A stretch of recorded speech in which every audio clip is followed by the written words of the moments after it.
नमस्कार, आप देख रहे हैं टैक्स मंत्रा ईटी नाउ स्वदेश पर। आज हम बात करेंगे नए इनकम टैक्स बिल 2025 की, जिसे सरकार ने एक बार फिर संसद में पेश किया और लोकसभा से वो पास हो चुका है। अब देरी से रिटर्न भरने पर भी मिलेगा टीडीएस का रिफंड। टैक्स के नियम जो है वो आसान हुए हैं। सेक्शन जो है वो नए बिल के अंदर कम हो गए हैं। प्रक्रिया को डिजिटल किया गया है और फेसलेस भी किया गया है। धार्मिक और चैरिटेबल ट्रस्ट को गुमनाम डोनेशन पर जो छूट है वो बनी रहेगी। ये बदलाव आपके टैक्स पर कैसे असर डालेंगे, जानेंगे आज के टैक्स मंत्रा शो में। हमारे साथ मौजूद है जाने माने टैक्स एक्सपर्ट आनंद भटिया जी। बहुत बहुत शुक्रिया आनंद जी आज हमारे साथ जुड़ने के लिए। सबसे पहले मैं आपसे यही समझना चाहूँगा, अब जो सरकार ने नया इनकम टैक्स बिल है वो लोकसभा में पेश किया था और लोकसभा से वो पास भी हो गया है। तो हम इस शो को इस तरह से करना चाहेंगे कि जब भी नए इनकम टैक्स बिल की बात आए और लोग जब उसको आर्काइव में खोजे तो ये एक गो टू डेस्टिनेशन हो जहां पर सारी चीज़ें आसान भाषा में समझ जाए। तो सर, कौन कौन से ऐसे मुख्य बदलाव जो है वो इस इनकम टैक्स बिल 2025 में किए गए हैं जिससे लोगों को फ़ायदा होगा, अगर आप हमारे दर्शकों को बता पाएँ। जी, thank you Anurag. I think ये इनकम टैक्स बिल जो लोकसभा में अभी अभी अप्रूव हुआ है एंड अभी राज्यसभा में एंड देन प्रेसिडेंट असेंट भी मिलेगा। ये एक प्रोसेस था जिससे कि इनकम टैक्स की जो धारा है जो 1961 से चलती आ रही है उसको कैसे एक रिवैम्प करे, उसको कैसे सिंप्लीफाई करे and ease of doing business पे इस पे फोकस रहा है। जो पुराना 1961 का बिल था उसमें तकरीबन 800 से ऊपर सेक्शंस थे, उनमें 4000 टाइम्स अमेंडमेंट्स हो चुके थे। और इनकम टैक्स एक ऐसा बिल है कि अमेंडमेंट होने के बाद भी आपको पुराने इनकम टैक्स बिल्स रखने पड़ते हैं सिस्टम में, क्योंकि आपकी असेसमेंट 4 साल बाद, 5 साल बाद, 6 साल बाद भी हो सकती है। तो ये एक अटेम्प्ट है कि पूरा एक रिवैम्प कर दे। और अभी जो सेक्शंस है वो तकरीबन 500 सेक्शंस हो जाते हैं, उनको प्रॉपरली अलाइनमेंट किया हुआ है ताकि अगर कोई नया स्टूडेंट भी है इनकम टैक्स का, उसके लिए grasping and understanding becomes much better। Substantial changes ज्यादा नहीं है, जो कि मैंडेट भी नहीं था ये एफर्ट का। जो मेजर चेंजेस है दोज आर टुवर्ड सिंप्लीफिकेशन और एक आसानी से कैसे टैक्स पेयर को सहूलियत पड़े उसके लिए सारे प्रोविजंस है। फरवरी 2025 में सबसे पहले ये बिल पेश किया गया था एंड देन पार्लियामेंट्री की एक सिलेक्ट कमिटी को का एक फॉर्मेशन किया था ताकि सजेशंस ले पाए from different different stakeholders. जो पार्लियामेंट्री सिलेक्ट कमिटी ने उनका सजेशंस दिया, काफी सुझाव आए एंड उस सुझाव के बाद most of them have been incorporated और एक जो रिवाइज्ड बिल वो लोकसभा में अप्रूव हुआ है। जो मेजर चेंजेस है जैसे कि अनुभव जी ने अभी बताया, जैसे कि रिफंड। इनकम टैक्स का जो पहला बिल था उसमें ऐसा था कि अगर आप टाइम पे आपका रिटर्न नहीं भरेंगे देन आपको जो रिफंड मिलना है वो रिफंड आपको नहीं मिलेगा। जैसे कि आप जानते हैं इनकम टैक्स में काफी डेडलाइंस है एंड अगर आप रिटर्न नहीं भरते तो आपको रिफंड नहीं मिलेगा। वो प्रावधान अभी निकाल दिया गया है। आप कभी भी रिटर्न भरें इन द टाइम फ्रेम और आप रिफंड के लिए एलिजिबल हो सकते हैं। बिल्कुल सिमिलरली जो ट्रस्ट का सेक्शन है, बिल्कुल, एलएलपी का धीरे धीरे सर सेक्शन है, एक एक सवाल इंटर करके मैं कॉर्पोरेट आपसे डिविडेंड का सेक्शन है। आसानी से जो बदलाव हैं एक एक करके मैं आपसे समझूंगा। और आपने जैसे बताया कि सिंप्लीफिकेशन पर ज़्यादा फोकस किया गया है नए इनकम टैक्स बिल में, जिससे लोगों को जो जटिल शब्दावली है वो समझने में आसान हो। सर, जैसे कि टीडीएस रिफंड के मामले में जो देर से इनकम टैक्स रिटर्न भरने पर अब रिफंड मिलेगा, कोई जुर्माना नहीं लगेगा, तो इससे आप कितनी बड़ी रिलीफ मानते हैं और इससे किन लोगों को ज़्यादा फायदा होगा? सो आई थिंक ये ऑलवेज जो हमारा 1961 का एक्ट है उसमें भी ये प्रोविजन था कि अगर आप टाइम पे नहीं भरते हो लेकिन बाद में भी भरते हो फिर भी आपको रिफंड मिलता था। जो फरवरी का बिल आया उसमें ये प्रोविजन आ गया था दैट अगर आप टाइम पे भरते हो तो ही आपको वो रिफंड मिलेगा। लेकिन जो अभी revised bill after the select committee के सजेशंस के बाद आया हुआ है उसमें वापस से उन्होंने पोजीशन रीइंस्टेट कर दी है कि आप रिटर्न फाइल करते हो तो आपको रिफंड मिलेगा। जैसे कि अगर कोई कंपनी के पास लॉस है, तो अगर आपको वो लॉस क्लेम करना है फ्यूचर में, तो आपको टाइम पे रिटर्न फाइल करना ज़रूरी है। वो प्रावधान आज भी कंटिन्यूड है, लेकिन रिफंड के लिए ये एक छूट दी गई है कि अगर आप टाइम पे नहीं भरते हो, थोड़ा लेट भी भरते हो, तब भी आपका रिफंड अगर ड्यू है, तो वो आपको मिलेगा। आई डोंट थिंक ज़्यादा उससे कोई इनकम टैक्स, ट्रेजरी या कलेक्शन में अफेक्ट होगा, बट जो टैक्स पेयर्स है, उनको ज़रूर सहूलियत हो जाएगी कि अगर थोड़ा डिले हुआ है, तो उनका रिफंड क्वेश्चन में नहीं आ जाएगा। बिल्कुल, टैक्स पेयर्स को सहूलियत होगी कि अगर आपका डिले होता है तो भी रिफंड जो है वो मिलेगा, जो भी पैसा इनकम टैक्स डिपार्टमेंट को आपको लौटाना है वो लौटाया जाएगा। हाँ, अगला सवाल मैं आनंद जी समझना चाहूँगा, जो एनोनिमस डोनेशन होते हैं, गुमनाम चंदा होता है, अब उस पर नियम क्या रहे हैं और धार्मिक और चैरिटेबल ट्रस्ट पर जो छूट है वो जारी रहेगी? सो अनोनिमस डोनेशन में ऐसा था कि 1961 से जो बिल एक्ट चलता आ रहा है, उसमें चैरिटेबल एंड रिलीजियस ऑर्गेनाइजेशंस अगर उनको एनोनिमस डोनेशन मिलता था, तो उनके ऊपर भी टैक्स नहीं लगता था। जो फरवरी में बिल आया, उसमें जो प्रावधान लाया गया था कि एनोनिमस डोनेशन रहेगा तो उनके ऊपर टैक्स लग जाएगा, बिकॉज आपको पता नहीं है कि वो फंड्स किससे आए हुए हैं। पार्लियामेंट्री की जो सिलेक्ट कमेटी थी, उन्होंने कहा कि नहीं, रिलीजियस एंड चैरिटेबल ऑर्गेनाइजेशंस को ये सहूलियत होनी चाहिए कि अनोनिमस डोनेशन भी वो ले सके। जो फाइनल बिल में हम सुन रहे हैं, द प्रोविजन इज दैट अगर वो सिर्फ रिलीजियस बॉडी है, तो उनको अनोनिमस डोनेशन पे टैक्स नहीं लगेगा। लेकिन अगर वो चैरिटेबल एंड रिलीजियस है या ओनली चैरिटेबल है, देन उनको अभी भी एनोनिमस के ऊपर टैक्स लगने की शक्यता है। बट क्लियरली खाली अगर रिलीजियस बॉडी है, अगर आप कोई टेम्पल में जाते हो, कोई ट्रस्ट जो मंदिर चला रहे हो उसमें जा रहे हो, एंड उसमें नाम के बगैर भी डोनेशन देते हो, तो वो रिलीजियस बॉडी को टैक्स नहीं लगेगा। वो एक क्लियरली ये सिलेक्ट कमेटी के सजेशंस के ऊपर इनकम टैक्स में बदलाव प्रपोज्ड है। बिल्कुल सर, आपने बहुत आसान भाषा में हमारे दर्शकों को बताया है कि नए इनकम टैक्स बिल के अंदर अगर धार्मिक संस्था है, रिलीजियस बॉडी है और उनको एनोनिमस चंदा या गुमनाम चंदा मिला है तो टैक्स नहीं देना होगा। लेकिन रिलीजियस और चैरिटेबल संस्था है तो वहाँ पर चैरिटेबल संस्था को टैक्स देना होगा। अगला सवाल सर मेरा है, गैर लाभकारी संस्थाएं जो एनपीओज हैं, उन पर रिसिप्ट की बजाय इनकम की जो अवधारणा क्यों वापस लाई गई है, इससे क्या फर्क पड़ेगा, इसका क्या असर होगा लंबी अवधि में? ये एक दो थोड़े से टेक्निकल कॉन्सेप्ट्स है। एक है रिसीप्ट और दूसरा है इनकम। अभी जो टैक्स लगना चाहिए वो इनकम पे लगना चाहिए, ना कि रिसीप्ट पे। रिसीप्ट मतलब जो पैसा मुझे मिला।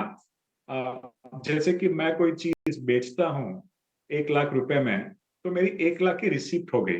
बट सामने मेरे पास खर्चे भी है, और जो नेट बचता है उसे हम जनरली इनकम कहते हैं। रिसीप्ट में अगर मुझे कोई लोन मिला हुआ है, कोई किसी से गिफ्ट मिला हुआ है, तो भी वो रिसीप्ट हो सकता है, बट वो इनकम नहीं कहलाया जाएगा। जो एनपीओ का प्रोविजन था, उसमें ये जो वर्ड है रिसीप्ट और इनकम, उसमें एक कंट्रोवर्सी चली थी दैट उससे एनपीओस को जो रिसीप्ट के ऊपर टैक्स लगने की शक्यता थी, ना कि इनकम के ऊपर। तो सिलेक्ट कमेटी ने रेकमेंड किया था कि जो ओल्ड इनकम टैक्स 1961 में प्रोविजन है that it should be linked to income, आप वही रखी है, ना कि रिसीप्ट पे जाइए। And that has been accepted in this new bill which has been passed by the Lok Sabha. बिल्कुल सर, तो एक तरह से कह सकते हैं सर, जो पुराना बिल था उसकी चीज़ें वापस, नया बिल जो कि एक बिल फरवरी में आया उसे पेश करके फिर वापस लिया गया, फिर पेश किया गया, तो एक तरह से जो फरवरी में सरकार के द्वारा बिल पेश किया था उसकी बहुत सारी चीज़ें सरकार ने वापस बदल दी है, जो पुराना बिल था उसी की तर्ज पे। जी बिल्कुल, बिकॉज ये जो प्रोसेस है और स्टेटेड ऑब्जेक्टिव है कि हमें कोई सब्सटैंशियल चेंजेस नहीं करना है। This is simplification in form, not in substance. तो वो करने में अगर कोई इनएडवर्टेंट इश्यूज आ गए हैं, कोई वर्ड्स की हेराफेरी करने से कोई डिफरेंट इंटरप्रिटेशन आ रहा है, तो वही सारे सिलेक्ट कमेटी ने दिए थे। जब भी हमने भी डिपोज किया था with the select committee, most of the suggestions were relating to language और वर्डिंग्स एक्सेट्रा, जो सारे उन्होंने इनकॉर्पोरेट किए हुए हैं और जो नए बिल में भी सारे चेंजेस आ रहे हैं। बट आप सही कह रहे हो कि जो एक प्रोविजन इनकम टैक्स एक्ट 1961 में था, most of the suggestions are aligning to that position.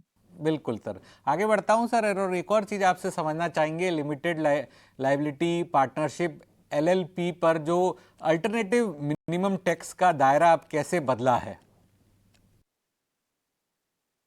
जी, तो अल्टरनेटिव मिनिमम टैक्स का प्रोविजन ये कहता है कि अगर आप कोई टैक्स डिडक्शन या कोई टैक्स सेविंग आपको मिलती है, फिर भी आपको टैक्स भरना है based on your reported profits. कि आपको इनकम टैक्स तो नहीं भर रहे हो क्योंकि आप कोई एग्जेम्पशन ले रहे हो, लेकिन जो आपके बुक में प्रॉफिट है उसके ऊपर आपको टैक्स भरना है। नाउ अब तक ये जो एएमटी का प्रावधान था वो खाली उन्हीं एलएलपीस पे एप्लीकेबल था जो ऐसे कोई डिडक्शन या ऐसे कोई एग्जेम्पशंस क्लेम करते थे। लेकिन जो ये फरवरी में बिल आया उसमें ये एएमटी का प्रावधान सारे एलएलपीस पे लगाया गया। नॉट जस्ट कि जिसको बेनिफिट मिल रहा है, जिसको एग्जेम्पशन है उन्हीं पे लागू हो, बट सारे एलएलपी पे आ गया था। मेरे हिसाब से ये एक इनएडवर्टेंट एरर था और उसका इंटेंशन नहीं होगा। तो जब सिलेक्ट कमेटी ने रेकमेंड किया कि एएमटी खाली उन्हीं एलएलपी पे लगना चाहिए जिसके ऊपर कोई टैक्स एग्जेम्पशन या कोई टैक्स बेनिफिट है, वो सुझाव भी लिया गया और वापस जो ओरिजिनल पोजीशन था 1961 एक्ट में कि एएमटी खाली उन्हीं एलएलपी पे एप्लीकेबल होगा, वहीं पे अपना पोजीशन आके रह गया है। जिस तरह से आपने बताया है कि जो पूरा फोकस है वो सिंप्लीफिकेशन पे ज़्यादा रखा गया है, अंडरस्टैंडिंग बेटर करने में रखा गया है, तो कुल सेक्शंस और चैप्टर्स में कितना बदलाव हुआ है? कितने सेक्शन जो है वो कम कर दिए गए, पहले कितने थे और अब कितने रहेंगे? तो जिससे बहुत सारे जो आप जैसे चार्टर्ड अकाउंटेंट्स हैं, जो एक्सपर्ट्स हैं, उनका काम बहुत आसान हो जाएगा। तो पहले जो सेक्शंस थे वो तकरीबन 800 के आसपास थे, जो अभी रिड्यूस होके तकरीबन 500 में आ गए हैं। लेकिन जो क्वांटम था, नंबर ऑफ वर्ड्स की अगर गिनती करें तो वो तकरीबन आधे हो गए हैं। लेकिन उससे ज्यादा बेनिफिट से भी जो अच्छा बेनिफिट है कि ये सब सेक्शंस प्रॉपरली ग्रुप किए हुए हैं।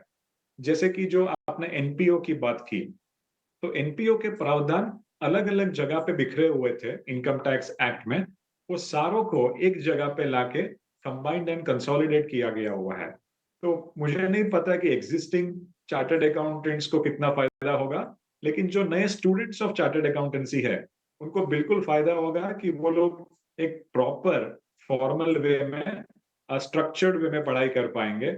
हमारे लिए पहले सब कुछ अनलर्न करना है एंड फिर ये नया लर्न करना है, तो डबल वैमी है अनुराग जी।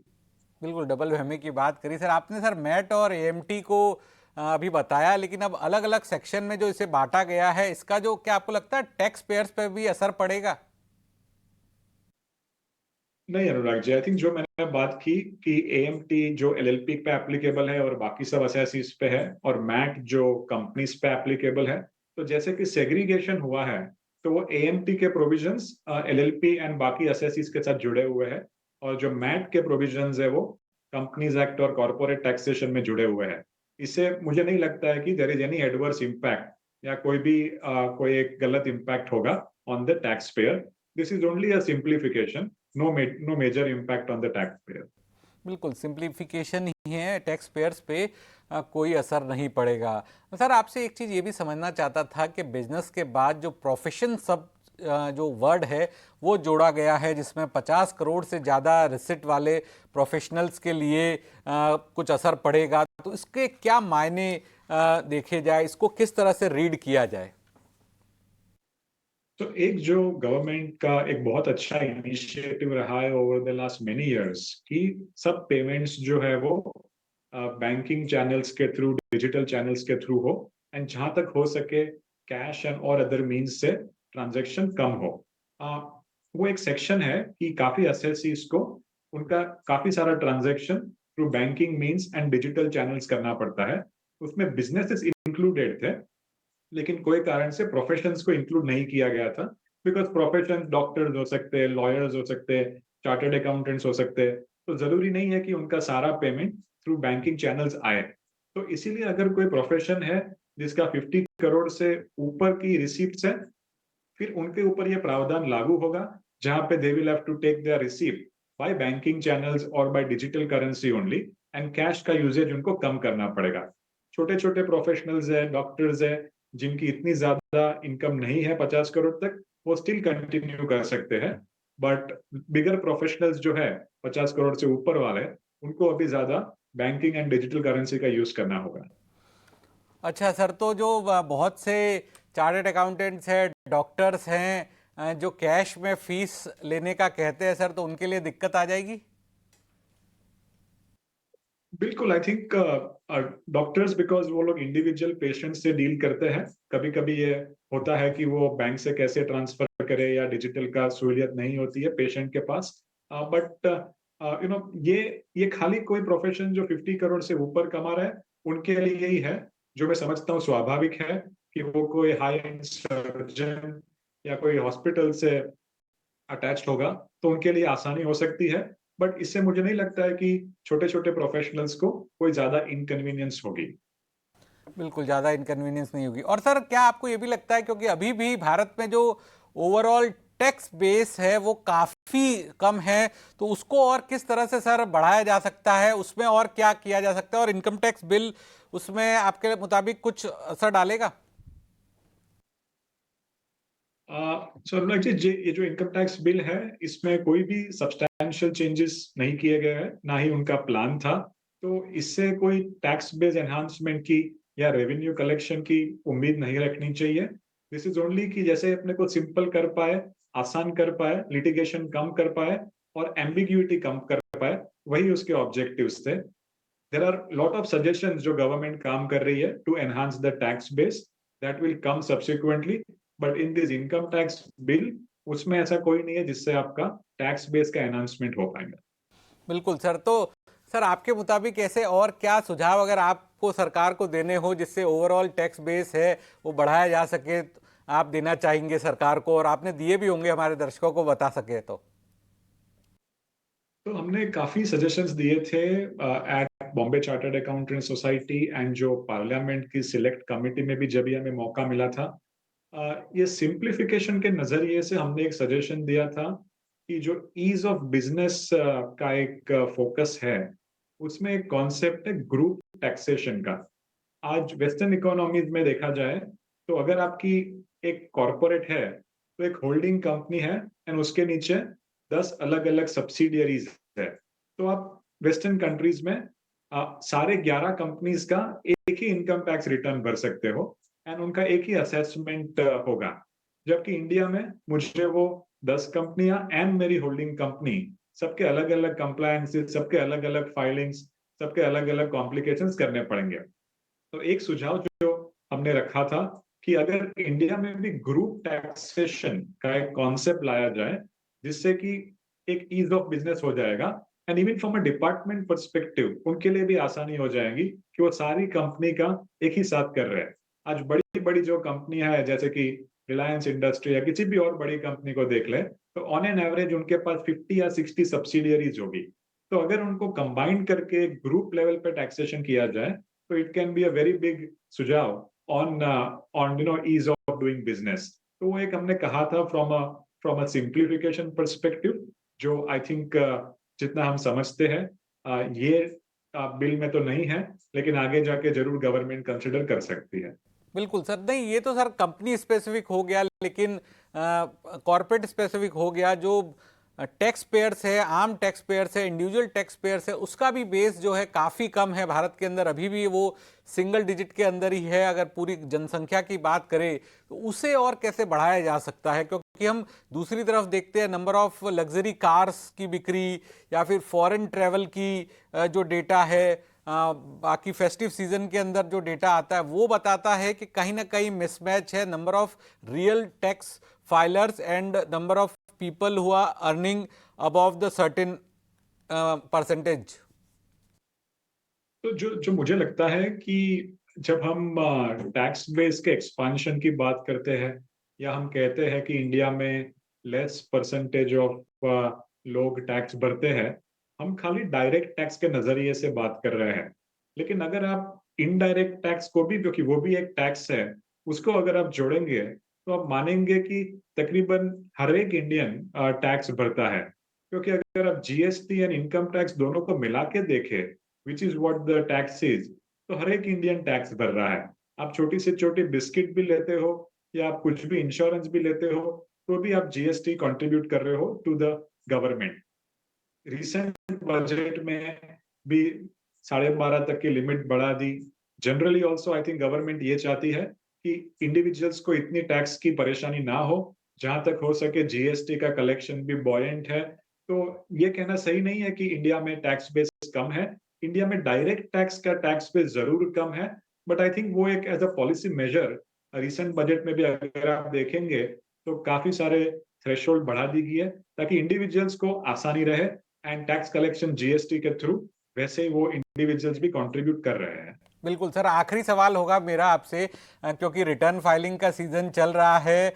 अब ITR 1 से लेके ITR 4 तक सारा प्रोसेस शुरू हो चुका है। तो अभी तक का क्या आपका एक्सपीरियंस है? आप तो पूरी फर्टिलिटी से बात करते होंगे, तो ओवरऑल प्रक्रिया कैसे चल रही है? आप सरकार को कुछ सुझाव देना चाहेंगे या कुछ और बेटरमेंट अभी की रिटर्न फाइलिंग में किया जा सकता है?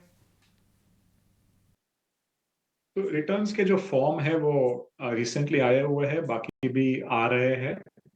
एंड इस बार बिकॉज काफी कुछ टेक्नोलॉजी चेंजेस किए हुए हैं इन द सिस्टम, ज्यादा टाइम भी दिया गया है फॉर असेसीज की उनकी टैक्स एंड उनका रिटर्न का भरे।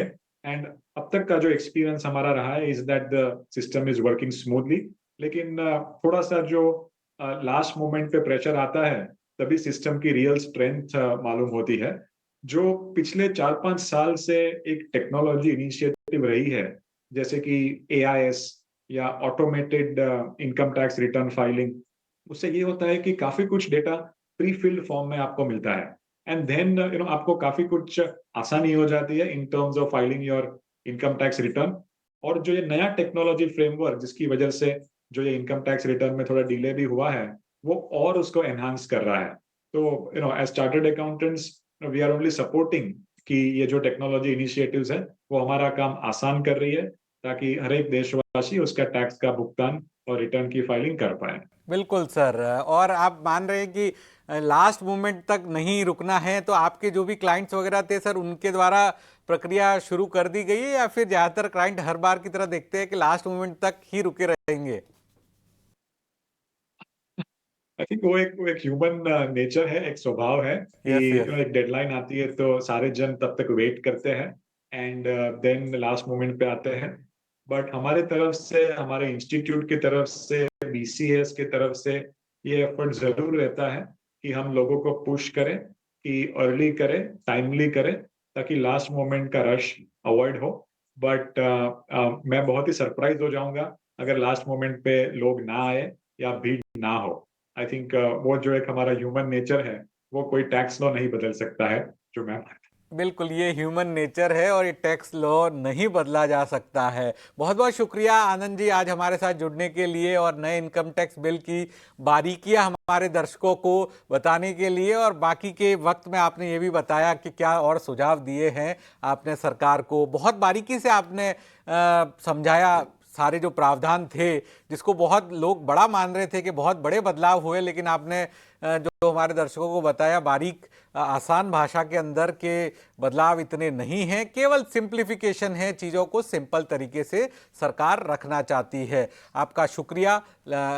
ईटी नाउ स्वदेश के टैक्स मंत्रा शो में फिलहाल इतना ही, लेकिन बाकी खबरों के लिए आप बने रहिए ईटी नाउ स्वदेश के साथ।